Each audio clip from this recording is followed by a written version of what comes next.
The worst case scenario is starting to play out in the market, and if Trump doesn't make a deal, something is going to break. What does a lot worse look like? Oh, it looks like '08 is what it would look like. I'm not saying that we're going to do that. Right before a crisis, credit spreads explode to the upside, representing the increasing probability of corporate defaults. Investors are basically dumping corporate assets for government assets. Now, this is flight to safety behavior, but the problem is those government assets are also tanking. When recession risks rise, government treasuries are supposed to be the safe asset. The bond market is very tricky. I was watching it, but if you look at it now, it's Now, part of Trump's plan was to slow the economy, to scare people into buying these government assets so interest rates can move lower. But that plan blew up in his face, interest rates went higher, and he responded with a 90-day pause on tariffs. And this is what pushed the index to have its single best day in 20 years.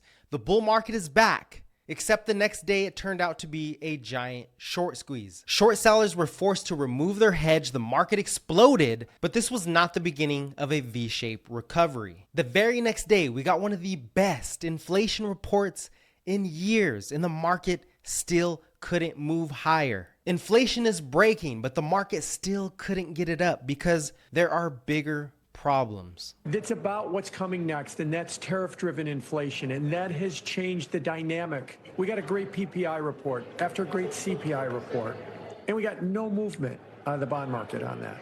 There is a lack of liquidity in the US Treasury market, and the last time we saw interest rates move up this quick, we had a banking crisis March 2023 SVB. And the Fed responded by injecting liquidity, creating the Bank Term Funding Program. But today, they're delayed by the expectation of tariff inflation. And that's why Trump will be forced to make a deal soon. Trump needs a huge buyer of US Treasuries because that's how you fund the government. And if there's more buyers than sellers, the government's interest payments come down. But Treasury investors are demanding a higher and higher premium to invest in the government. It's almost like they don't trust the government can pay the interest. As long as there's a lack of buyers, this pushes up interest rates, and that includes mortgage rates, which is the exact opposite outcome that Trump was aiming to achieve. So he was forced to make a deal or face a debt crisis. Now, China is one of the biggest holders of US Treasury debt.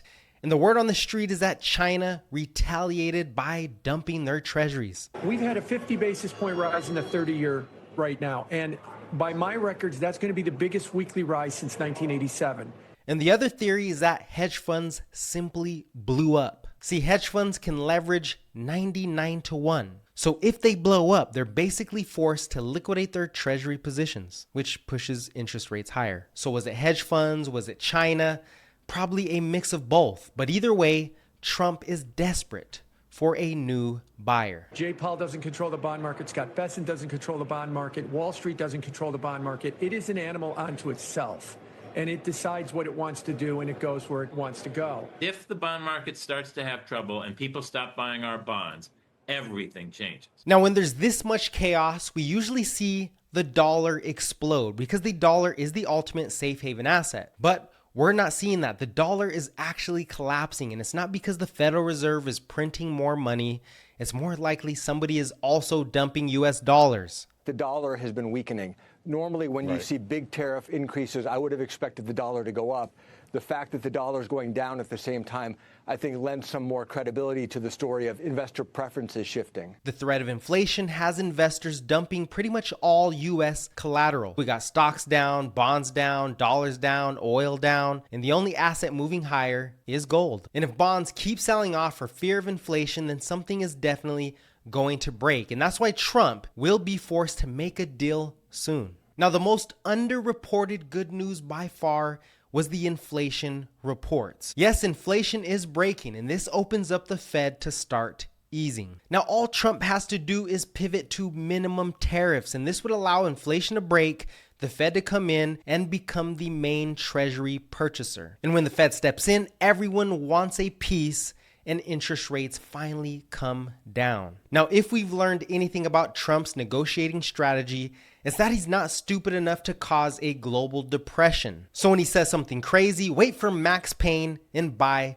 the dip. Now, how close are markets from making a bottom? Let's look at the technicals. Now, technically, markets are starting to re-accelerate from oversold conditions, but I'm expecting us to move in this Trump range. A break above would obviously lead to more upside, and a break below to more panic. Now, just because we break above doesn't necessarily mean a V-shaped recovery. We need a breadth surge. I want to see more and more stocks trading above their 200 daily moving averages. I want to see more and more stocks making 1-month highs. I want to see high beta assets start to outperform low beta. I want to see cyclicals outpace defensives. I want to see Bitcoin catch a bid. I want to see the IPO index start to outperform. I want to see the VIX break below 28, which is one standard deviation above the average. Now, usually you want to buy a peak VIX, but this type of macro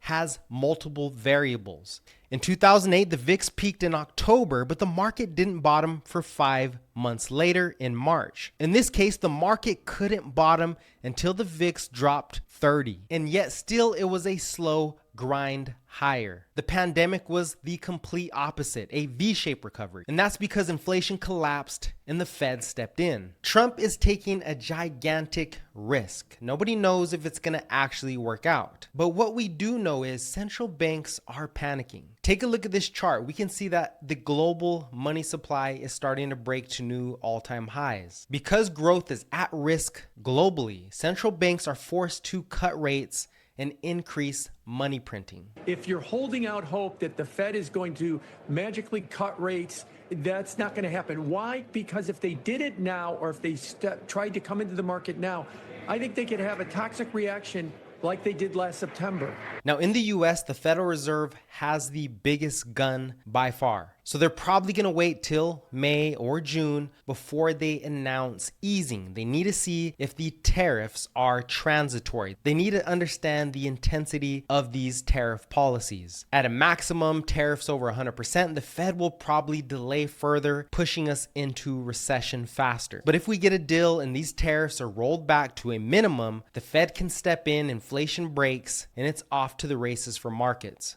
I still think we get a bottom in April, some consolidation in May, and then we take off in June. Now, don't forget to like, subscribe, leave me a comment, and check out the courses in the description if you're interested in understanding how macro drives markets.